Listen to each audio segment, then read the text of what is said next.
ఈరోజు హైదరాబాద్లోని వేడిపల్లిలో ఉన్నటువంటి క్యూన్యూస్ ఆఫీస్పై మరియు ఎమ్మెల్సీ తీర్మార్ మల్లడపై దాడి చేయడాన్ని బీసీ సంక్షేమ సంఘం ద్వారా తీవ్రంగా ఖండిస్తా ఉన్నాం. ఈరోజు జాగృతికి చెందినటువంటి కల్వకుంట్ల కవిత యొక్క అరాచకాలను ఆమె అధికారంలో ఉన్నప్పుడు బీసీ రిజర్వేషన్ల గురించి కానీ బీసీల గురించి కానీ ఏనాడు మాట్లాడలేదని క్యూన్యూస్ ఆఫీస్ వేదికగా తీర్మార్ మల్లన్న బీసీ రిజర్వేషన్ల గురించి మాట్లాడినప్పుడు ఆమె యొక్క అనుసరించి ఈరోజు క్యూన్యూస్ ఆఫీస్ పై దాడి చేయడం ఏ అందరూ సభని ఈ సందర్భంగా ప్రశ్నిస్తా ఉన్నాం. అమ్మ కవితమ్మ చాలు, నీ యొక్క డ్రామా లాపు. నువ్వు ఒక లిక్కర్ డాన్ని నువ్వు అదే డాక్టరాన్ని నువ్వు ఇక్కడ చూపిస్తే బీసీలు ఎవరు ఊరుకోరు.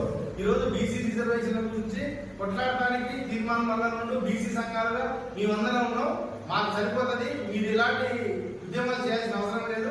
అంతేకాకుండా తీర్మానం వల్ల ఏమని చెప్పారు, మీ నాన్న ఉన్నప్పుడు 2018 పంచాయతీరాజ్ చట్టం తీసుకొచ్చి 33 ఉన్నటువంటి రిజర్వేషన్లని 27% తీసుకొచ్చిన కనుక మీ టీఆర్ఎస్ ప్రభుత్వానికి. ఈ రోజు ఆ రోజు మాట్లాడినప్పుడు ఇప్పుడు ఎందుకు మాట్లాడుతున్నావు? నీ వల్లనే బీసీ రిజర్వేషన్ గురించి సంబరాలు చేయడం ఎందుకు? అదే క్యూన్యూస్ ఆఫీస్ గా బీసీలకు యొక్క ప్రతినిధిగా ఈరోజు తీర్మానం మాట్లాడాడు. ఈయన మాట్లాడిన దానికి ఎలాంటి తప్పు లేదు. కావాలనే మీ యొక్క అనుచరులతో దాడి చేయించడం, నీ యొక్క దీనికి ప్రతిఫలం కంపల్సరీ నువ్వు బాధ్యత వహించాల్సి ఉంటుంది. ఖబర్దార్ మేము చెప్తా ఉన్నాం, కవితకి ఇంకోసారి ఇలాంటి జరిగితే తీవ్ర పరిణామాలు ఎదుర్కోవాల్సి వస్తుంది. ఖచ్చితంగా కవితని కఠినంగా శిక్షించాలని సందర్భంగా డిమాండ్ చేస్తున్నాం. ఈ తెలంగాణ రాష్ట్రంలో బరాబర్ బీసీలమంతా ఒక్కటైనం, రాజకీయంగా చైతన్యవంతమై రాజ్యాధికారం దిశగా పోతా ఉన్నాము.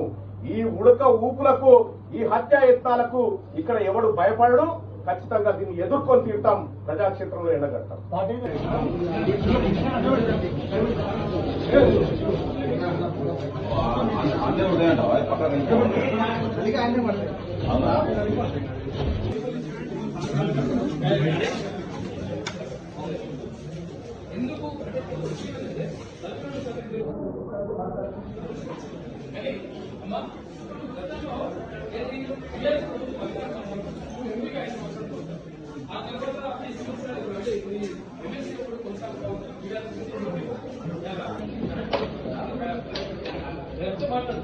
విధంగా ఒక